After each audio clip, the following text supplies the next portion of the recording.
나를 부르신 이유라는 제목으로 말씀 증거하겠습니다.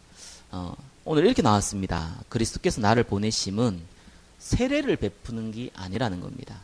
복음을 전하기 위해서 내가 보내심을 받았다는 거예요. 근데 이 복음 어떻게 전하냐면은 내가 배운 걸 가지고 좀 지혜롭게 전하는 것이 아니라 오히려 하나님의 능력으로 행한다는 겁니다. 왜냐하면은 나의 지혜로 행하면은 이 그리스도의 십자가가 빛을 못 내요. 그래서 이 전도라는 미련한 방법으로 딴 사람 봤을 때 미련해 보이지만 그러한 단순한 방법으로 내가 복음을 전한다는 겁니다.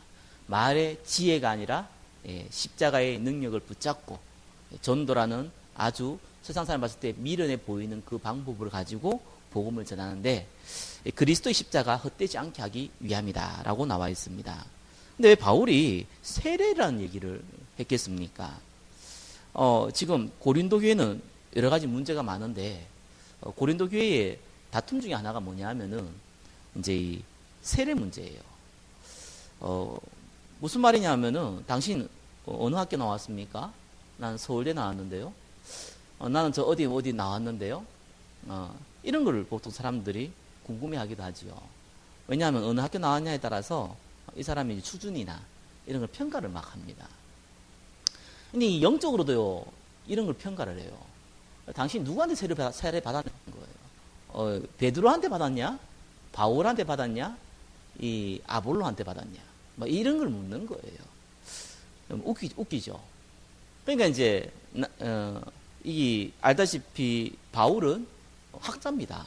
학자니까 아무래도 많이 배우고 지식이 많겠죠.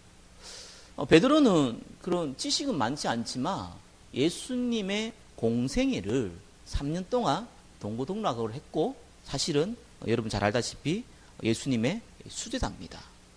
그러니까 이 베드로 같은 경우는 이제 산 증인이에요. 또 여러분 잘 알다시피 이 아볼로라고 나오는데 이 아볼로는 이렇게 말을 잘하는 사람이에요. 지혜롭게 말을 잘 전달하는 사람입니다. 아무래도 이제 오늘날 같으면은 조금 말씀을 잘 증가하는 목회자 같은 사람이겠죠.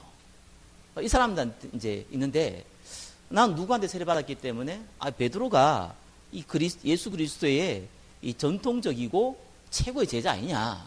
내가 거기에서 세례를 받았기 때문에 나는 좀 너희들보다는 괜찮은 사람이다. 라고 말하는 사람이 있어요. 웃긴데 실제로 그래요. 고린도교가 실제로 그랬던 거예요. 바울은 학자잖아요. 그리고 바울 통해서 실제 성령 역사가 많이 났거든요. 그러니까 이제 나는 능력 있는 바울을 통해서 세례 받았던 제자다 이렇게 나온 거예요. 나는 정말 말씀 잘 전하는 아볼로에게 세례를 받은 제자다. 이 싸움이 일어난 거예요. 그러니까 이제 다른 사람 가만히 듣다 보니까 자기는 이것도 아니고 저것도 아니거든요. 나는 그리스도로부터 직접 세례받았다. 뭐 이래 나온 거예요. 파벌 문제가 벌어진 거죠. 누구의 이 제자냐 이 가지고 서로가 높냐 낮냐 이런 싸움을 벌인 거예요. 우리는 그때 흔히 봤을 때는 이게 좀 우스운 얘기 같지만 그때 당시에 고린도에는 진지한 문제였거든요. 어릴 때부터 신앙생활을 하다가 뭐 모태신앙이나 어릴 때부터 신앙생활을 하다가 이렇게 은혜를 받고 주의 제자가 된 사람들이 있습니다. 또 반대로 불신자 가운데 살아가다가 예수님을 믿고 은혜 받아서 제자의 길을 가는 사람도 있습니다. 근데 아무래도 좀 차이점이 있어요. 다 그런 건 아닌데요. 흔히 우리 이렇게 얘기하거든요. 어릴 때부터 신앙생활 하신 분, 특별히 모태신앙 있는 분들은 부모님의 기도가 참 많다. 뭐 이런 얘기합니다. 맞는 얘기거든요. 아무래도 불신자 배경에 살았던 분들은 가문과 가정에 우상숭배를 많이 했기 때문에 귀신과 사단이 공격이 많은 이제 가문이죠. 그런 영적 배경이 사실은 있기 때문에 아무래도 이제 어릴 때부터 신앙생활을 하는 사람들이 주로 크게 쓰임 받는 경우가 좀 더 많습니다. 근데 그보다 또 그거 못지않게 중요한 게 하나 있어요. 이 어릴 때부터 신앙생활을 했고 기도의 배경도 많은데 또 이제 자라다가 뭐 교회 다닌다고 다 예수 믿는 건 아니잖아요. 근데 이제 진짜 예수님이 하나님이시고 그리스도시고 나의 주인이시고 은혜 받고 이렇게 제대로 하나님께 응답받기 위해서 움직이는데 또 의외로 참 이렇게 제대로 쓰임 못 받지 못한 분들 많이 있거든요. 반대로 굉장히 불신자 배경 가운데 우상숭배 배경 가운데에서 예수 믿음에도 불구하고 또 하나님 앞에 크게 쓰임 받는 사람도 또 많습니다. 근데 거기 차이가 뭔 줄 좋아요, 여러분이 아셔야 돼요. 이게 이제 주로 예수 어릴 때부터 믿었던 분이 쓰임 받는 일이 많은 이유가 기도의 배경도 있지만요. 또 한 가지가 있는데 본인이 그렇게 인정을 했든지 안 했든지 모든 사람이 그런 건 아니지만 은연중에 자기 안에 들어온 게 있어요. 당신의 인생의 목적은 하나님께 영광 돌리는 거다. 이 얘기가 들어와 있어요. 내가 복음을 위해서 하나님을 위해서 살아야지 라는 단순하지만 그게 이제 인생의 목적으로 은연중에 들어와 있습니다. 내가 그렇게 살든지 못 살든지 그게 맞다고 생각하든지 안 하든지 간에 그걸 들어왔어요. 또 반대로 이제 불신 배경에 있었던 분들은 반대적인 생각을 은연중에 들어왔죠. 우상을 위해서, 돈을 위해서든지 뭐 명예를 위해서든지 우리 가족을 위해서든지 아무튼 간에 하나님하고 상관없는 그 무언가를 위해서 내가 살아야겠다라는 것들이 은연중에 어릴 때부터 들어와 있습니다. 이게 이제 각인되어 있는 거예요. 이 차이가 굉장히 큽니다. 나중에 동일하게 예수 믿고 은혜 받았는데 내가 하나님을 위해 살아야겠다고 생각을 했는데 이 잘못된 게 많이 각인되어 있는 사람과 인생의 목적이 다른 걸로 각인되어 있는 분들과 내가 하나님을 위해 살아야지라는 것이 은연중에 각인되어 있는 사람들의 차이가 사실은 좀 많이 드러나거든요. 고린도에서는 굉장히 많은 문제들이 벌어졌는데 그 이유가 뭐냐 하면은 나중에 이 바울을 통해서 예수 믿었던 지역이 고린도 지역이거든요. 저와 여러분 잘 알고 있는 브리스가 부부가 고린도에서 만났단 말이에요. 그러니까 우상 숭배하는 지역이에요. 특히 고린도는 해상 지역이거든요. 그리스의 이 지중해를 끼고 있는 해상 지역이란 말이에요. 뭐 지금도 동일하지만 바닷가를 끼고 있는 지역이고 다른 지역에 비해서는 아무래도 도덕적인 타락이 많습니다. 범죄율도 많고요. 한국에도 마약 그러면은 제일 많은 곳이 그래도 부산이에요. 도시인데다가 해안가를 끼고 있거든요. 그러다 보니까 아무래도 여러 가지 범죄나 여러 가지 이제 도덕적 타락 부분이 많은 지역이거든요. 그러다 보니까 그런 지역에 살다 보니까 그런 지역에서 우상 숭배하고 돈을 위하여 쾌락을 위하여 살아가는 것이 당연하다고 생각하는 사람들이 어느 날 예수 그리스도를 만난 겁니다. 어느 날 바울과 이 브리스가 부부를 통해서 또 아볼로를 통해서 예수님을 만난 거예요. 그래서 이제 이 구원의 축복을 받은 거죠. 근데 문제는 이제 내 속에 들어와 있는 이제 잘못된 각인들이 뿌리를 내리고 있는 거예요. 그러다 보니까 바울이 전도했던 지역에서 특별히 고린도만큼은 참 문제가 많았어요. 다른 성경에는 바울이 지었던 뭐 에베소서, 빌립보서, 골로새서 이렇게 보시면 알겠지만 이게 고린도에 있는 내용하고는 조금 많이 달라요. 고린도에 있는 얘기는 바울이 문제를 끄집어내면서 이렇게 이거를 해서 해석하는 경우가 많이 있었어요. 다른 데는 그런 부분은 많지 않죠. 주로 이단 뭐 이런 부분에 대해서 얘기를 많이 하고 또 복음에 대해서 강조를 많이 했는데 특별히 고린도전서 후서는 문제에 대해서 많이 드러냈습니다. 왜냐하면 이제 이분들이 그렇게 살아가는 것이 너무 당연하다고 생각을 하고 살아왔기 때문에 예수 믿고 교회 안에 들어왔는데도 불신자와 같은 문제들이 동일하게 벌어진 거예요. 특히 아프로디테라는 신전이 있거든요. 거기가 그리스잖아요. 고린도가 그리스 지역이거든요. 그리스 가면 그리스 신화가 유명하지 않습니까? 이제 아프로디테라는 사랑의 신은 그 그리스 신화에 나오는 그 미와 사랑의 여신입니다. 여성의 성적인 아름다움과 사랑의 욕망을 관장하는 여신이다. 이렇게 나와 있습니다. 근데 이게 이제 그 다른 신전도 많았어요. 원래 그리스가 이게 신화가 많고 또 그 신화를 가지고 우상 숭배했던 지역이 또 고린도인데 여러 선전이 있었는데 그 중에 이제 가장 큰 신전이 성전이 아니죠. 신전이 이 아프로디테 신전인데 여기에 수종드는 제사장들 중에 여자 제사장들 아무래도 이제 여신을 섬기니까 여자 제사장들이 있었죠. 수천 명이라고 나와 있습니다. 근데 이제 이분들이 먹고 살아야 되잖아요. 그래서 이 여신을 섬기면서 뭐 이상한 걸 하나 만들어 냈어요. 뭐라고 얘기했냐면은 여제사장들과 같이 잠을 자면은 이 신이 만다라고 한 거예요. 그래가지고 이 여제사장들이 그 고린도는 아무래도 해안가 지역이니까 많은 다른 지역에서 이렇게 외국인들이 많이 오잖아요. 그 사람들 대상으로 매춘을 행했는데 매춘을 행할 때에 명분을 뭘로 들었냐면은 이 여제사장과 동침을 하면은 신이 임하니까 이제 매춘을 해도 괜찮다. 이런 식으로 특별히 했던 곳이 또 고린도 지역입니다. 자, 그렇게 이제 타락이 많은 지역에서 이제 이 지역에 있는 사람들이 예수님을 믿고 이제 교회가 이루어진 거예요. 그러다 보니까 이제 크고 작은 문제들이 실제로 많이 벌어지죠. 1번 한번 보겠습니다. 잘못된 각인으로 뿌리 내린 고린도 교회예요. 그래서 좀 전에 우리 읽었던 본문이 세례를 베풀게 하려 함이라 복음을 전하게 하려 합니다 라고 했던 이유가 뭐냐면 세례 때문에 싸웠기 때문에 이 얘기를 적은 거예요. 그래서 1번 보니까 고린도 교회에 드러난 분쟁들 파벌 문제, 첫 번째 파벌 문제. 그게 이제 세례 파벌이에요. 베드로한테 세례를 받았냐, 바울한테 세례를 받았냐, 아볼로한테 세례를 받았냐. 이것도 저것도 아니니까 나는 이제 그리스도께 직접 받았다. 막 이렇게 나오는 거예요. 그래서 나는 그리스도파, 나는 뭐 아볼로파, 나는 베드로파, 게바파라고 나오지. 게바파, 게바가 이제 이게 베드로입니다. 또 이 그리스도파, 막 이렇게 나누어졌던 겁니다. 쓸데없는 문제들이 벌어져요. 두 번째는 고린도에 전서에 나왔던 문제 중에 하나가 이제 음행 문제였어요.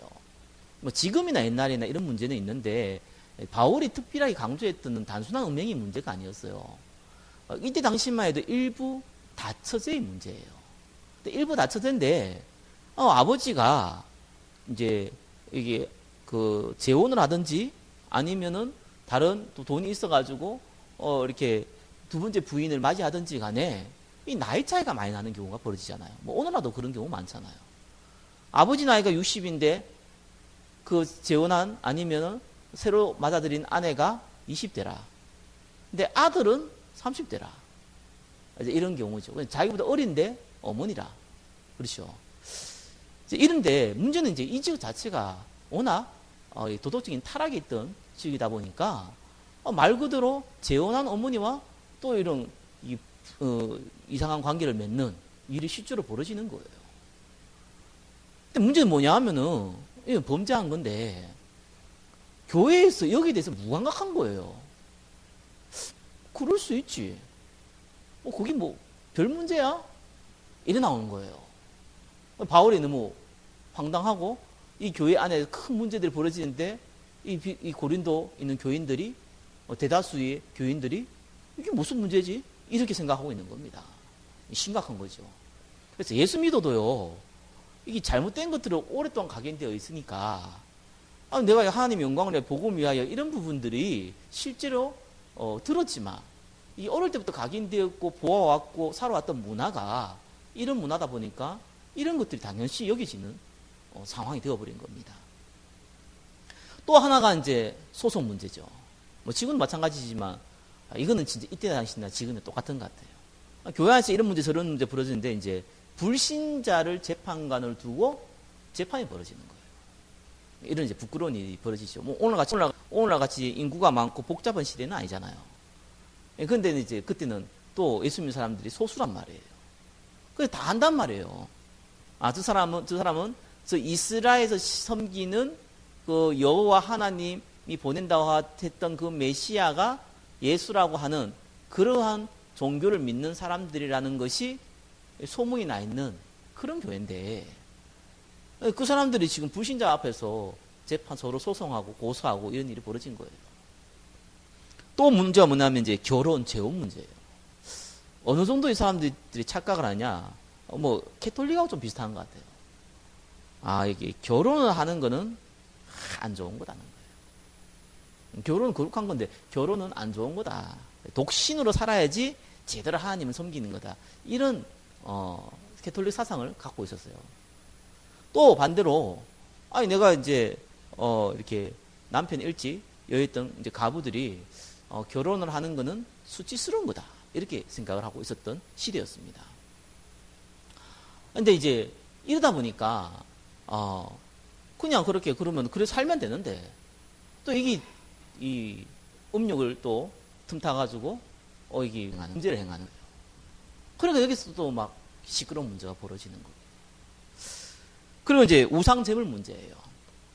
그 아프로디테의 신전에서는 특별히 이 큰 신전이 있다 보니까 이제 우상 숭배를 할 때마다 이 짐승을 잡거든요. 그러니까 이제 고기들이 많이 나오잖아요.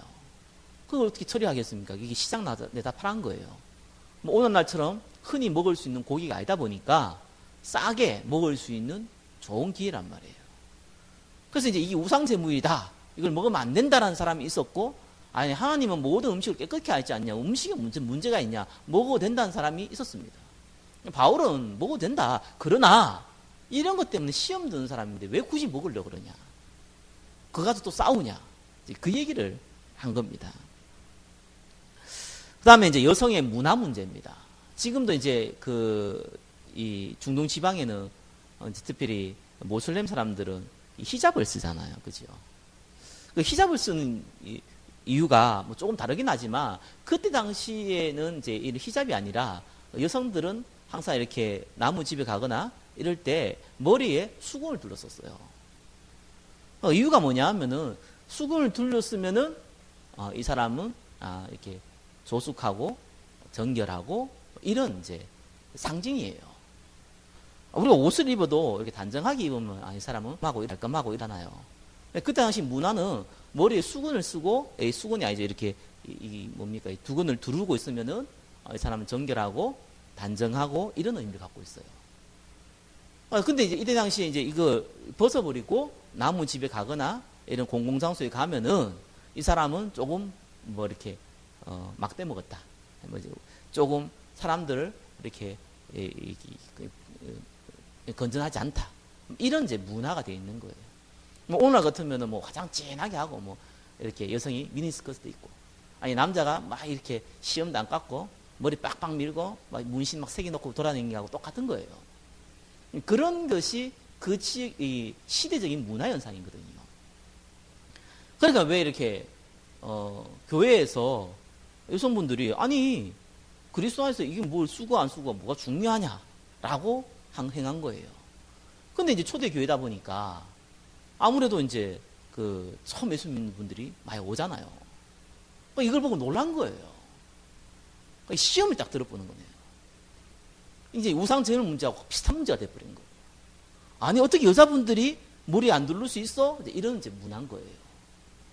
그래서 머리 둘러야 하는 거예요. 굳이 그렇게 그거 쓰는 게 그렇게 불편하냐 이거냐, 머리에 좀 써라. 그게 이제 여성의 정결함을 나타내는 거니까, 문화가 그러니까 그렇게 하라는 거예요. 그런 문제 또 벌어지기도 하고요. 그리고 또 성만찬 문제가 있었어요. 지금처럼 이게 성찬식 할 때 빵 조금 주고 포도 조금 주고 그런 게 아니거든요. 모일 때마다 성찬식을 했는데 이제 빵도 쌓아놓고 포도주도 쌓아놓고 그래 마시는 거예요. 그러다 보니까 앞에 있는 사람은 이게 그때 넉넉한 시대가 아니잖아요. 배가 고프잖아요. 많이 먹어버려요. 많이 먹고 포도주도 많이 마셔버리는 거예요. 그럼 뒤에 있는 사람은 먹지를 못해요. 없으니까. 근데 또 이게 많이 먹으면은 빵은 괜찮은데 이 포도주는 또 많이 마시면 취하거든요. 또 이 가지고 분쟁이 일어나요. 그리고 또 은사 문제 잘 알죠? 니는 방언 몇 개 해? 니는 무슨 방언이야? 영어야? 뭐야? 히브리어야? 나는 천사의 방언이야? 뭐 이런 싸움을 하는 거예요. 나는 예언을 하는데 예언은 이 방언보다 뛰어난 거야? 뭐 이런 식으로 서로 이제 내가 받은 은사가 대단하다. 뭐 신비한 은사를 어떤 사람들은 많이 받고 적게 받고 또 다양하게 받는데 누가 높고 누가 낮고 막 이런 얘기를 가지고 또 싸우는 거예요. 그래서 바울이 최고의 은사는 사랑이라고 그러죠. 그러면서 이제 또 부활 문제입니다. 이건 지식의 문제인데 부활이 어떻게 되겠냐. 저도 예수 믿는 분들 중에 예수 믿으면은 그리스도의 십자가에 죽으시니까 부활을 믿으면 구원받잖아요. 그런데 워낙 어릴 때부터 아메바가 변화되어서 이렇게 사람이 되었다는 진화론에 각인되어 있는 사람이 어느 날 예수 믿었는데 이 과학적인 부분이 아니면은 자꾸 이렇게 의심하고 오해하고 자꾸 말을 만들어내요. 이분들이 어떻게 만들어내냐 하면은 부활 없다. 이 부활이라는 거 예수님이 그냥 이게 죽으시고 환상으로 보이신 거고 우리 다 하나님 앞에 가는 거 아니냐. 다 천국 가는데 이 육신은 없는 거다. 이렇게 영적인 것만 있는 거다. 라고 이제 떠벌린 거예요. 그게 이제 나중에는 영지주의로, 그게 이제 신비주의로 이렇게 변형되는 거거든요. 이런 문제 가지고 또 싸우는 겁니다. 이게 이제 고린도 전서에 나와 있는 고린도 교회에서 드러난 분쟁입니다. 그냥 뭐 별거 아닌 문제기도 하고 또 이해하면은 충분히 받아들이기도 하고 또 우리가 자녀를 사랑하나 누구를 사랑하나 누구를 배려를 하고 싶으면은 항상 내 입장보다는 다른 사람 입장을 먼저 생각이 돼 있잖아요. 그건 상식이거든요. 근데 이제 이런 부분이 없으니까 싸우는 거예요. 자, 그래서 1번에 2번 한번 보겠습니다. 그 원인이 뭐냐는 겁니다. 원인이 잘못된 각인이에요. 요한일서 2장 16절. 저와 여러분들이 너무 잘 알고 있는 것이죠. 육신의 정욕, 안목의 정욕, 이생의 자랑. 이런 게 딱딱하게 들어가 있는데 예수 믿으면은 구원받는다 라는 지식은 들어왔어요. 이 고린도에도. 그러나 이 전도와 선교를 위해 대한 사명이나 하나님의 성령의 인도나 이런 것들을 모르고 있는 상황이거든요.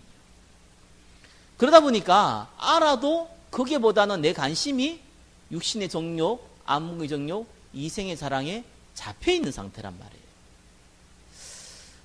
그러니까 이제 이거를 이제 못 이겨내는 거죠. 그 결과가 이제 분쟁으로 일어나는 겁니다. 교회에서 싸우거나 영적인 일에서 다툼이 벌어지는 경우가 실제로 많습니다. 저와 여러분들은 그런 경우는 피해야 돼요. 그게 제일 지혜로운 사람이에요.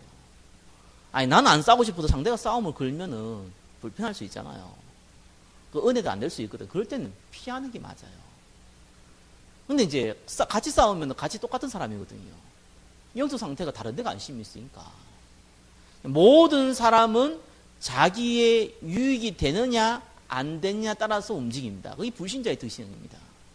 구원받은 성도들도 거의 대부분이요, 내한테 유익이 되느냐 안 되느냐. 그 유익이란 게 또 영적인 유익이 아니잖아요. 육신적인 유익이 되느냐 안 되느냐에 따라서 그것 때문에 낙심하고, 그것 때문에 기뻐하고, 그것 때문에 판단하고, 그것 때문에 정죄하고, 그것 때문에 싸우고, 이런 일이 벌어지는 거예요. 다른 게 들어가 있어 그렇거든요. 아담과 하와가 타락할 때 이것을 먹으면은 네 눈이 밝아서 하나님처럼 된다. 그렇죠? 그것이 들어와 버린 거예요. 내가 주인이 되겠다는 겁니다. 이 세상에 물질이면은 못하는 것이 없고 우리의 육신의 안위를 위해서 우리는 살아가는 것이다. 네피림 시대죠. 창세기 6장 그걸로 말미암아 하나님께서 노아 홍수로 밀어버렸잖아요. 이런 사상이 들어와 있는 거예요. 나 죽든지 말든지 여하튼 간에 나는 성공해야겠어요. 그래서 뭐 오늘날 정치인들 보면은 너무너무 잘 알 수 있잖아요. 남을 험담해야 돼요. 남의 단점을 깎아내려야 돼요. 그래야지 내가 올라갈 수 있거든요. 성공해야 된다는 거예요. 남이야 죽든지 말든지 거짓말을 하든지 말든지 성공을 해야겠다는 거예요. 거기 바벨탑 시대잖아요. 우리가 하나님처럼 되자는 거예요. 이렇게 마음에 육신의 정욕과 안목의 정욕과 이생의 자랑이 이미 들어와 버렸거든요. 그러니까 당연히 구원받아도 성도들 안에서, 교회 안에서 싸우는 겁니다. 이제 그래서 제일 사단이 공격을 많이 하고 제일 가지고 놀기 쉬운 데가 아이러니하게 교회라 그러잖아요. 얼마나 부끄러운 일입니까? 교회가 복음을 대충 아니까, 교회가 복음을 왜곡해서 아니까 이런 일이 벌어지는 겁니다. 그래서 그래 분쟁을 좀 했다. 그럼 어떻게 하겠습니까? 그래 끝나면 괜찮은데 1번에서 3번 어마어마한 일들이 벌어져요. 성경은요 재앙이 온다고 나옵니다. 불신자들이 타락해서 불신자들이 범죄해서 불신자들이 문제를 일으켜서 하나님이 재앙을 일으킨다라고 나와 있지 않습니다.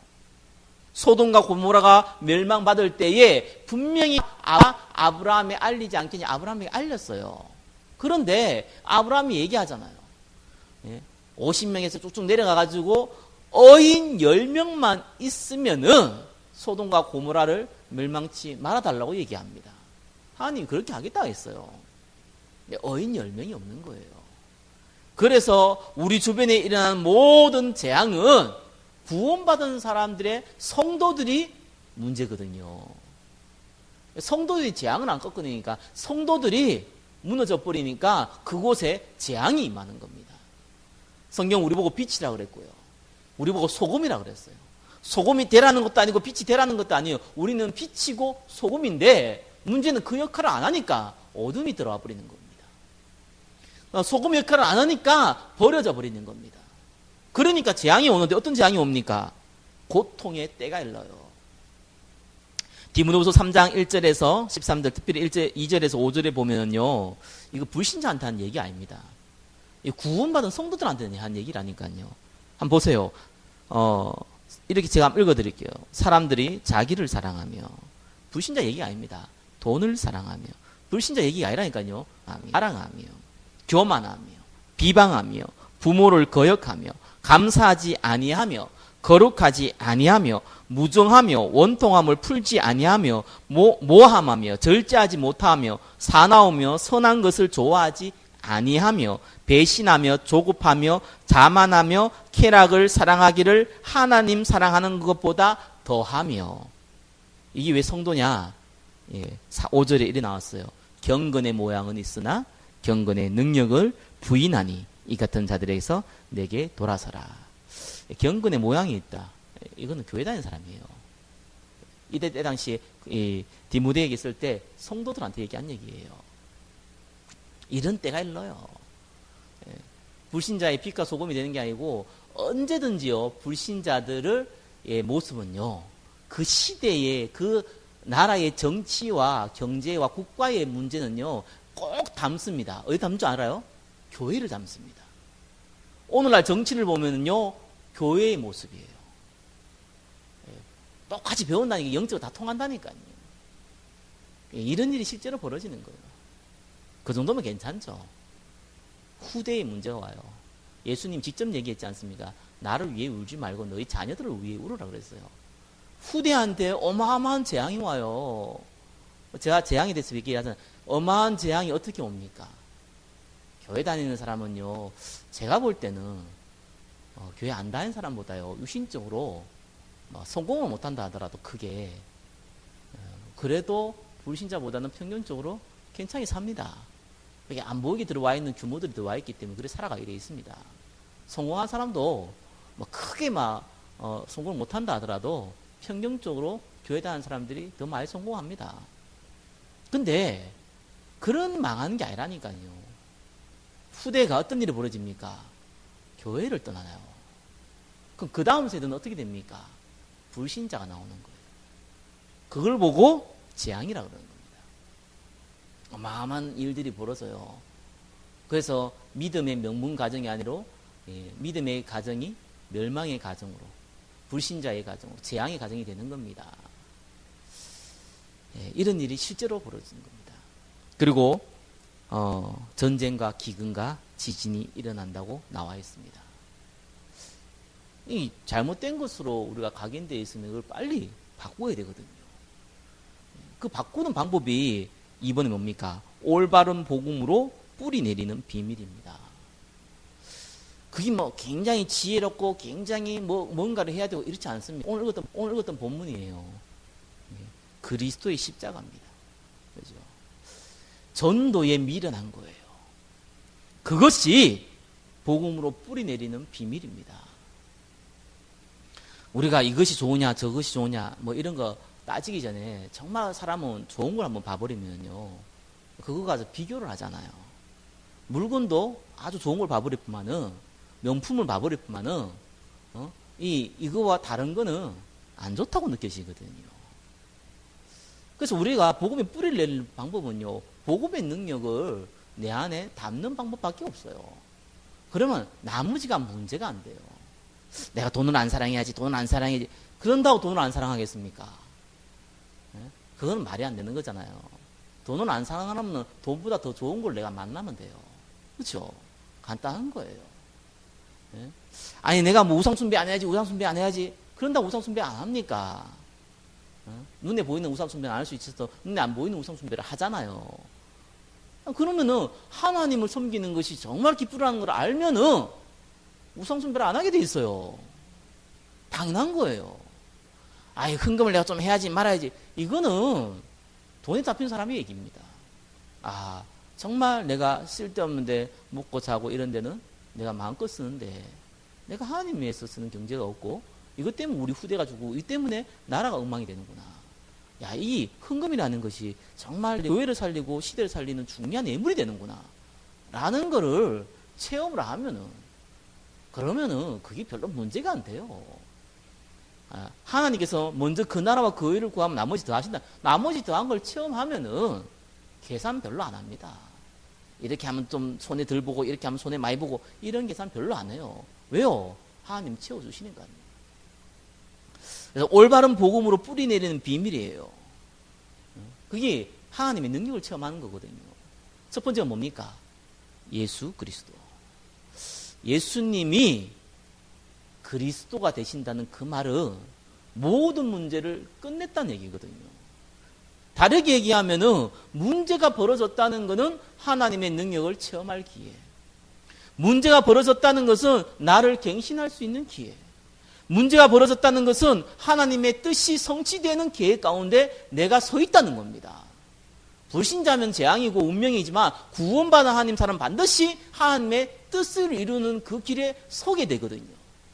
문제는 내가 그걸 모르니까 당하는 거예요. 하나님 계획은 성취되는데 나는 고통스러운 거예요. 이런 일이 벌어지는 겁니다. 스데반이 얼굴 아플 때 얼굴 아파라, 나 억울해 죽겠다 이러면서 막 원망하면서 죽는다고 해서 지옥 가겠습니까? 천국 가겠죠, 당연히. 그런데 이 돌 맞을 줄 알고 담대하게 예수님 얘기했거든요. 마지막에 뭐라고 했습니까? 얼마나 성령이 충만한지 예수님이 우편에 계신 것을 내가 본다 그랬어요. 그리고 돌에 맞아 죽을 때 얼굴이 천사와 같다고 그랬습니다. 문제가 아니고 문제가 문제로 여기지 않았기 때문에 오는 응답이거든요. 그래서 오직 예수 그리스도라는 얘기는요, 예수 그런다고 오직 예수가 아닙니다. 예수 천당 불신 지옥이라고 외친다고 해서 예수 그리스도가 아니에요. 그죠? 어떤 사람 말끝마다 주여 주여, 말끝마다 아멘 아멘 그러는데 그런다고 해서 오직 예수가 됩니까? 본인의 습관이죠. 괜히 갈 때마다요 주여 주여 이런 사람 보면 이 주여라는 것이 어떻게 느껴진답니까? 에구 뭐이나 큰일 났다 이걸요 주여 주여 하는 것처럼 느껴진다니까요. 어떤 사람은 그렇게 한다 오직 예수입니까? 하소연을 하는 이 단어일 뿐이죠. 오직 예수라는 건 단어는 그런 단어가 아닙니다. 예수님이 십자가에서 죄와 사단의 모든 문제를 끝냈다는 거예요. 그래서 문제는 문제가 아니기 때문에 문제가 왔어? 그러면은 무슨 계획이지? 딱 보는 거예요. 그게 오직 예수입니다. 그래서 두 번째는 뭡니까? 오직 하나님의 나라. 저의 능력으로, 여러분의 능력으로 가정, 환경 절대 못 바꿉니다. 올 수도 없고 바꾸어서도 안 됩니다. 성경에는 분명히 내가 너에게 약속한 거 기다리라 그랬거든요. 그거 기다려야 돼요. 하나님 나라가 임할 때까지, 예수님이 주인이 될 때까지 우리가 은혜 받으면서 기도하면서 기다려야 된다니까요. 하나님 나라가 임하면은 하나님 계획이 성취되거든요. 성령의 역사가 일어나고 전도의 문이 열리고 말씀이 성취되어지고 우리 주위의 현장이 바뀌고 만남의 축복이 오게 되어 있습니다. 그거를 기다리라는 거예요. 우리가 이 교회에 하나님 나라가 임해야 됩니다. 그래서 어떤 면에서는 우리가 막 광고 별로 의미도 없어요. 교회 광고도 의미도 없고 아무 의미도 없어요, 사실은. 상식선에서 뭐 필요하다만 하는 것이지 별로 의미가 없어요. 왜요? 하나님 나라가 임하면은 하나님의 백성은 반드시 하나님이 책임지시고 하나님이 원하는 곳에 하나님께서 만나게 하시고 하나님께서 함께하게 하시고 하나님께서 인도하시는 거예요. 그게 교회거든요. 교회는 하나님 나라가 임해야 됩니다. 하나님 나라가 안 임했는데 사람들이 온다. 사기꾼이고 도둑이고 문제 일으킬 사람이잖아요. 하나님 나라가 임했을 때 사람이 온다. 제자고 전도할 사람이고 함께할 사람들이거든요. 그렇기 때문에 우리는 누가 오든지 안 오든지 상관없어요. 그러나 하나님 나라가 임해야 돼요. 우리의 인생도 마찬가지지 않습니까? 하나님 나라가 임해야지 한 번밖에 안 사는 인생, 만남의 축복과 전도의 축복과 하나님 계획을 이루는 데 쓰임받지요. 하나님 나라가 안 임하면은 자꾸 헤맨다니까요. 방황한다니까요. 걱정한다니까요. 그것 때문에 거의 우리의 시간을 낭비해버립니다. 그래서 저와 여러분을 하나님의 나라, 아무 염려하지 말라, 365번 나왔다는데, 그게 365번, 365번 나왔다, 이런 사람도 있는데, 여하튼 간에 사람들이 염려가 많아요. 걱정이 많고요. 근심이 많습니다. 그런다고 해결될 것 같으면 얼마나 좋겠습니까? 내가 걱정을 한 2시간 하자. 그러면 2시간 동안, 아니다, 2시간 하보다 4시간 하자. 4시간 하면 더 큰 응답이 오고, 6시간 하면 확실한 응답이 오고, 그럽니까? 아무 쓰잘데없고, 오히려 사단의 틈만 되잖아요. 하나님의 나라. 모든 문제는 상관없으니까 기다리면 되는 거고요. 내가 딱 바라는 건 하나님의 나라. 우리가 기도할 때도 어떤 사람 딱 바라보면서 하나님, 저 가정에 하나님 나라 임하게 해주십시오. 저분의 사업장에 하나님의 나라 임하게 해주십시오. 주의 천사가 역사하고 흑암의 권세가 무너지고 하나님의 성령께서 역사해 주십시오. 그게 하나님의 나라. 그러면은 그 본인한테 무슨 일이 벌어집니까? 1번에서 3번. 오직 성령의 충만함을 받는 거예요.